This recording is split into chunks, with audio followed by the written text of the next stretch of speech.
আসসালামু আলাইকুম। সংবাদে আপনাদের সবাইকে স্বাগত জানাচ্ছি। আমি ফিরোজ তোহা। শুরুতেই আরবে কেবলস সংবাদ শিরোনাম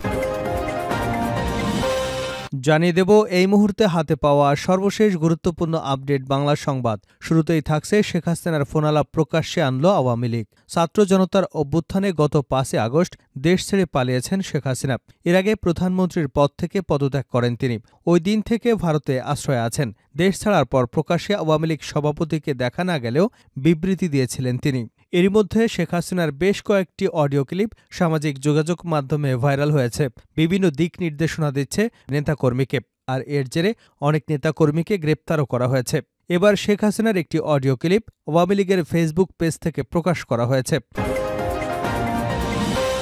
এবারে জানাবো, ফেব্রুয়ারির মধ্যেই নির্বাচনের ব্যবস্থা করুন সেলিম ভূঁইয়া। বিএনপির কুমিল্লা বিভাগের সাংগঠনিক সম্পাদক অধ্যক্ষ মোহাম্মদ সেলিম ভূঁইয়া অন্তর্বর্তী সরকারের উদ্দেশ্যে বলেছেন, দেশে এখন নির্বাচনের পরিবেশ তৈরি হয়েছে, মানুষ এখন নির্বাচনমুখী, তাই আগামী ফেব্রুয়ারি মাসের মধ্যে নির্বাচনের ব্যবস্থা করুন। জানাবো, শেখ হাসিনার মতো যেন দৈত্য সৃষ্টি না হয়। বিএনপির সাবেক মন্ত্রী এবং স্থায়ী কমিটির সদস্য আমির খসরু মাহমুদ চৌধুরী বলেছেন, ক্ষমতার ভারসাম্য সৃষ্টি করতে হবে, প্রধানমন্ত্রীর হাতে সব ক্ষমতা দেওয়ায় যার মাধ্যমে শেখ হাসিনার মতো দৈত্য সৃষ্টি হয়েছে, সেই দৈত্য যেন আর সৃষ্টি না হয়। ক্ষমতার বন্টন এবং ভারসাম্য রক্ষা করতে হবে। 2 বারের বেশি কেউ প্রধানমন্ত্রী থাকবে না, এটা তারেক রহমানের নির্দেশ। আগামী দিনে বিএনপিকে জনগণ যদি রায় দেয়, তবে তারেক রহমান জাতীয় সরকার গঠনের ঘোষণা দিয়েছেন। সেই সরকার 31 দফা বাস্তবায়ন করবে। এবারে থাকছে খোদাবক্স এবং আলী ইমাম মজুমদারা গণতন্ত্রের বিপক্ষে অবস্থান নিয়েছেন। অন্তর্বর্তী সরকারের প্রধান উপদেষ্টা ড মোহাম্মদ ইউনূসের বিশেষ সহকারী পুলিশের সাবেক আইজিপি মোহাম্মদ খোদাবক্স চৌধুরী এবং বাংলাদেশ মন্ত্রিপরিষদ সচিব আলী ইমাম মজুমদার গণতন্ত্রের পক্ষের শক্তির বিরুদ্ধে অবস্থান নিয়েছেন বলে মন্তব্য করেছেন বিএনপির সিনিয়র যুগ্ম মহাসচিব অ্যাডভোকেট রুহুল কবির রিজভী। এদিকে ট্রাইব্যুনাল চাইলে বিচারকার্য অডিও ভিজুয়াল প্রচার করতে পারবে। আন্তর্জাতিক অপরাধ ট্রাইব্যুনালের বিচারকার্য সরাসরি সম্প্রচার নয়, রেকর্ড করে প্রচার করা যাবে বলে জানিয়েছেন আইন উপদেষ্টা ড আসিফ নজরুল। তবে বিচারের পক্ষগুলো যারা আছে তাদের ডিগনিটি, প্রাইভেসি এবং যেসব অধিকার রয়েছে সেগুলোর উপর নজর রাখা হবে। বুধবার সন্ধ্যায় ফরেন সার্ভিস একাডেমিতে ব্রিফ করে একথা বলেন তিনি। এবং সর্বশেষ জানাবো আন্তর্জাতিক সংবাদ। মার্কিন ক্ষেপণাস্ত্র দিয়ে রুশ ভূখণ্ডে ইউক্রেনের হামলা। যুক্তরাষ্ট্রের সরবরাহ করা দূরপাল্লার ক্ষেপণাস্ত্র দিয়ে ইউক্রেন প্রথমবারের মতো রাশিয়ার ভূখণ্ডে হামলা করেছে। মঙ্গলবার এই হামলা হয়েছে বলে রাশিয়ার পক্ষ থেকে জানানো হয়েছে। রাশিয়ার প্রতিরক্ষা মন্ত্রণালয় জানিয়েছে, ইউক্রেন সকালে আর্মি ট্যাকটিক্যাল মিসাইল সিস্টেম ব্যবহার করে রাশিয়ার ব্রিয়ানস্ক এলাকায় হামলা চালিয়েছে। 5টি ক্ষেপণাস্ত্র গুলি করে ভূপাতিত করা হয়েছে এবং একটি ধ্বংস করা হয়েছে। এতক্ষণ শিরোনাম শুনছিলেন, এবার বিস্তারিত। প্রিয় দর্শক, আপনি যদি এই চ্যানেলে নতুন হয়ে থাকেন, ভিডিওটি দেখতে দেখতে চ্যানেলটি সাবস্ক্রাইব করে আমাদের সঙ্গে থাকুন। আর এই ভিডিও সম্পর্কে আপনি আপনার মূল্যবান মতামতটি কমেন্ট বক্সে জানিয়ে দিন। আর হ্যাঁ প্রিয় দর্শক, জানিয়ে দিন ভিডিওটি কোথা থেকে দেখছেন। শেখ হাসিনার ফোনালাপ প্রকাশ্যে আনল আওয়ামী লীগ। ছাত্র জনতার অভ্যুত্থানে গত 5 আগস্ট দেশ ছেড়ে পালিয়েছেন শেখ হাসিনা। এর আগে প্রধানমন্ত্রীর পদ থেকে পদত্যাগ করেন তিনি। ওই দিন থেকে ভারতে আশ্রয়ে আছেন। দেশ ছাড়ার পর প্রকাশ্যে আওয়ামী লীগ সভাপতিকে দেখা না গেলেও বিবৃতি দিয়েছেন তিনি। পরবর্তীতে তার কণ্ঠ সাদৃশ্য একাধিক ফোনালাপ সামাজিক যোগাযোগ মাধ্যমে ভাইরাল হয়। এসব ফোনালাপে শেখ হাসিনার সাদৃশ্য কণ্ঠে নেতাকর্মীদের বিভিন্ন দিক নির্দেশনা দিতে শোনা যায়। কখনো কখনো বর্তমান সরকার এবং বাংলাদেশ নিয়ে বিভিন্ন হুঁশিয়ারি উচ্চারণ হয় ওই কণ্ঠে। শেখ হাসিনার কণ্ঠ সাদৃশ্য ওই ফোনালাপ নিয়ে রাজনৈতিক মহল ও সোশ্যাল হ্যান্ডেলে 2 ধরনের আলোচনা আছে।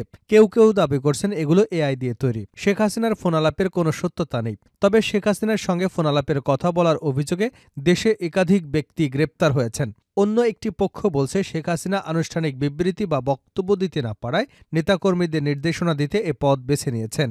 আওয়ামী লীগ নিজেই কৌশলে শেখ হাসিনার এসব ফোনালাপ ফাঁস করে দিচ্ছে, যাতে দলের সভাপতির বার্তা নেতাকর্মীদের কাছে পৌঁছায়। আলোচনার মধ্যে এবার শেখ হাসিনার ফোনালাপ প্রকাশ্যে আনল আওয়ামী লীগ।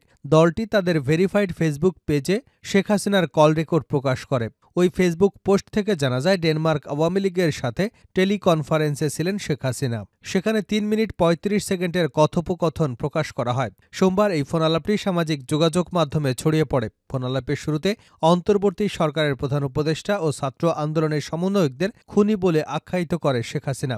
শেখ হাসিনাকে ওই ফোনালাপে বলতে শোনা গেছে, 7ই জুলাই থেকে এই ছাত্ররা যখন আন্দোলন করে 14ই জুলাই পর্যন্ত তারা সহিংস হবার আগে একটা টোকাও পড়েনি কারো গায়ে। যে যার মতো আসছে বসছে, আমরা তো তাদের কিছুই বলিনি। পুলিশের কাছে কোনো মেটাল বুলেট ছিল না, নির্দেশ দিয়েছি কোনো গুলি করবা না।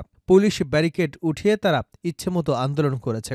শুরু থেকে অনেক কিছুই করা যেত, আমরা তো সেসব কিছুই করিনি। এতে আরও বলতে শোনা যায়, কোটা তো আমিই বাতিল করে দিয়েছি।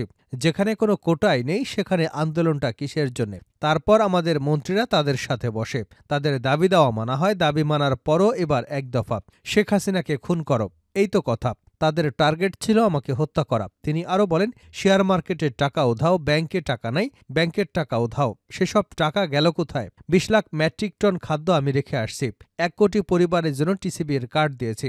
দেশে যে অরাজকতা চলছে তার বিচার হবে ইনশাল্লাহ, এদের বিচার আমি করবই ইনশাল্লাহ।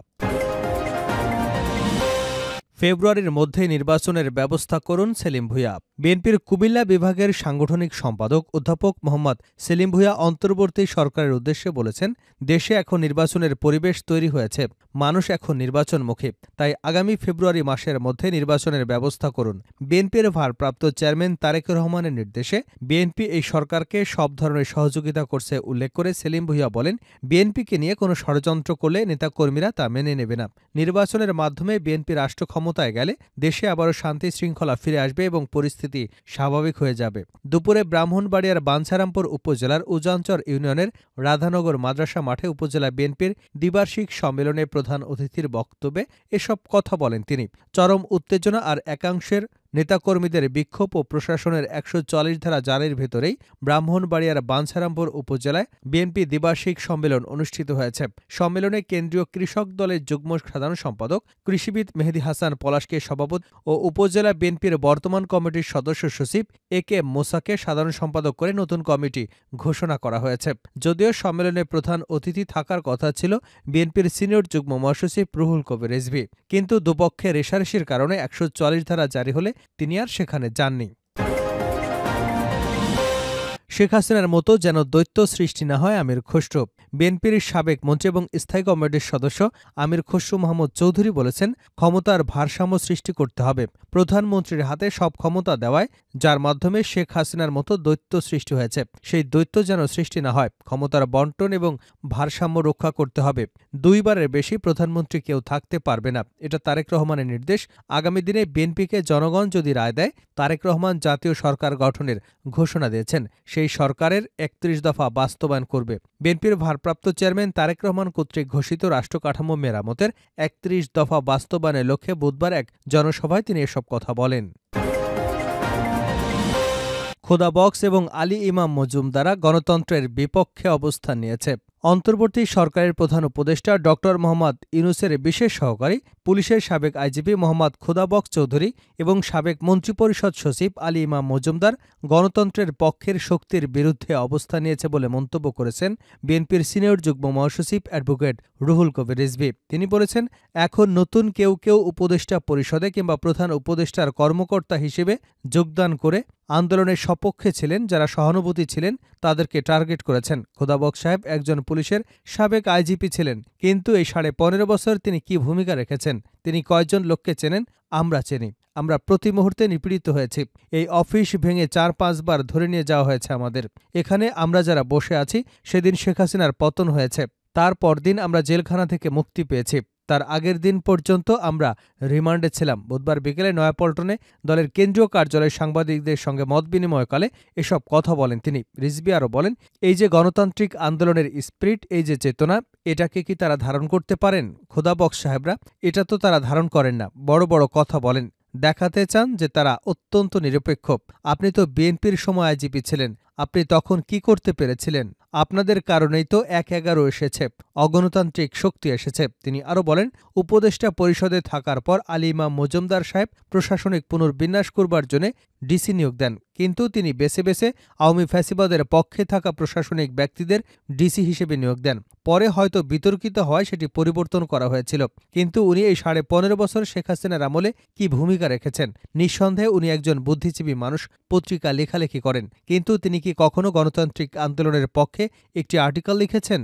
আমাদের সমর্থনে কি কখনো একটি কথা বলেছেন? জুলাই আগস্ট মাসে তারা কি কোনো মতামত দিয়েছেন? বরং আমরা দেখেছি তাদের অন্তরে চিন্তার প্রতিফলন তাদের কর্মকাণ্ডে ফুটে উঠেছে। বিএনপির এই মুখপাত্র বলেন, খোদাবক সাহেব, আমরা শুনেছি উনি আসার পরে যারা বঞ্চিত ছিলেন, যারা আন্দোলনের পক্ষে সহানুভূতিশীল ছিলেন, তাদের বিপক্ষেই অবস্থান নিচ্ছেন। এটা খুবই রহস্যজনক। টার্গেট করে তাদের বিরুদ্ধে ব্যবস্থা নেওয়া হচ্ছে, তাদের সরিয়ে দেওয়া হচ্ছে। কেন জানি একটি পরিকল্পনার অংশ হিসেবে নিজের পছন্দকে বাস্তবায়ন করবার জন্য তারা এ কাজগুলো করছেন।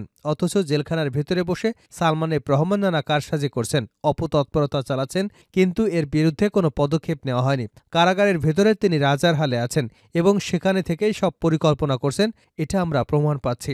রিজভী আরও বলেন, গার্মেন্ট সেক্টরের অধিকাংশ মালিক আওয়ামী মোনা ফ্যাসিবাদের পক্ষে। এই গার্মেন্ট সেক্টরকে অস্থিতিশীল করে তোলার পেছনে নিশ্চয়ই তাদের অবদান রয়েছে, কিন্তু এগুলোর ব্যাপারে কোনো পদক্ষেপ নেওয়া হয়নি। তারা ভেতর থেকে অপতৎপরতা চালাচ্ছে। শেষ করছে আন্তর্জাতিক সংবাদ দিয়ে। মার্কিন ক্ষেপণাস্ত্র দিয়ে রুশ ভূখণ্ডে ইউক্রেনের হামলা। যুক্তরাষ্ট্রে সরবরাহ করা দূরপাল্লার ক্ষেপণাস্ত্র দিয়ে ইউক্রেন প্রথমবারের মতো রাশিয়ার ভূখণ্ডে হামলা করেছে। মঙ্গলবার এই হামলা হয়েছে বলে রাশিয়ার পক্ষ থেকে জানানো হয়েছে। রাশিয়ার প্রতিরক্ষা মন্ত্রণালয় জানিয়েছে, ইউক্রেন সকালে আর্মি ট্যাকটিক্যাল মিসাইল সিস্টেম ব্যবহার করে রাশিয়ার ব্রিয়ানস্ক এলাকায় এ হামলা চালিয়েছে। ৫টি ক্ষেপণাস্ত্র গুলি করে ভূপাতিত করা হয়েছে এবং একটি ধ্বংস করা হয়েছে। ক্ষেপণাস্ত্রের ধ্বংসাবশেষের কারণে ওই এলাকায় একটি সামরিক স্থাপনায় আগুন ধরেছে বলে রাশিয়ার প্রতিরক্ষা মন্ত্রণালয় বিবৃতিতে উল্লেখ করেছে। যুক্তরাষ্ট্রের ক্ষেপণাস্ত্র ব্যবহার করে হামলা চালানোর কথা ইউক্রেনের গণমাধ্যমেও উঠে এসেছে, তবে এ বিষয়ে এখনও ইউক্রেনের সরকারের বক্তব্য পাওয়া যায়নি। বিবৃতিতে রাশিয়ার প্রতিরক্ষা মন্ত্রণালয় বলছে, স্থানীয় সময় বিকাল ৩টা ২৫ এই হামলা চালানো হয়েছে।